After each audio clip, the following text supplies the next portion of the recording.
உங்களுக்கு இந்த வீடியோ பிடிச்சிருந்ததுன்னா லைக் பண்ணுங்க, ஷேர் பண்ணுங்க, சப்ஸ்கிரைப் பண்ணுங்க, மறக்காம பக்கத்துல பெல் டச் பண்ணுங்க.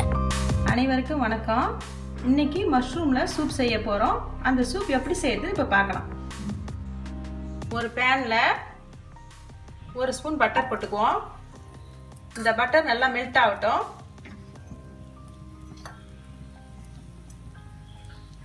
பொடியா கட் பண்ண பூண்டு 1 ஸ்பூன் அளவுக்கு போட்டுக்குவோம். இதை நல்லா வதக்கிக்குவோம்.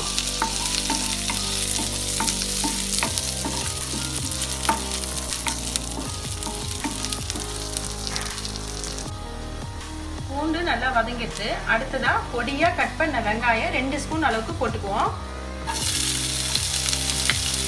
இதுவும் நல்லா வதங்கட்டும். அடுத்ததா மஷ்ரூம் போட்டு அதையும் நல்லா வதக்கிக்கலாம்.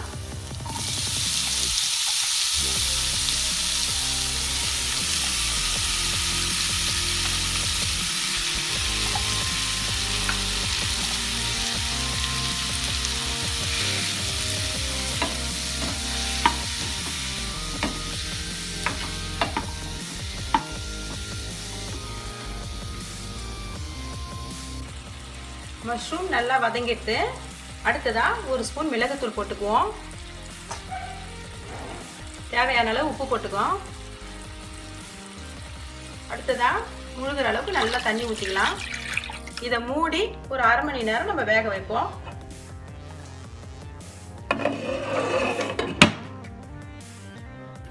ஒரு ஸ்பூன் அளவுக்கு கார்ன்ஃப்ளவர் பவுடர் கரைச்சி வச்சிருக்கிறேன்.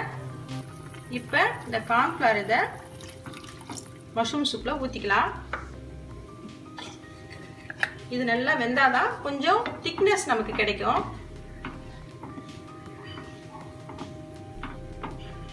கார்ன்ஃப்ளவர் பவுடர் கரைச்சி ஊத்துன பாடு பாருங்க திக்னஸ் வந்துருச்சு.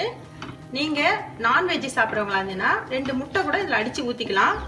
அடுத்ததா இதுல கொஞ்சமா மல்லி, கொத்தமல்லி கொஞ்சம் போட்டு நம்ம இதோட இதை ஆஃப் பண்ணிக்கலாம். டேஸ்டியான ஹெல்த்தியான மஷ்ரூம் சூப் ரெடி ஆயிடுச்சு. இதில் புரோட்டீன் அதிகமாக இருக்குது. குழந்தைங்களுக்கு இது போல் நீங்கள் செய்து கொடுங்க. மீண்டும் சுவையான சுலபமான ஆரோக்கியமான சமையலோடு உங்களை நான் சந்திக்கிறேன். நன்றி, வணக்கம்.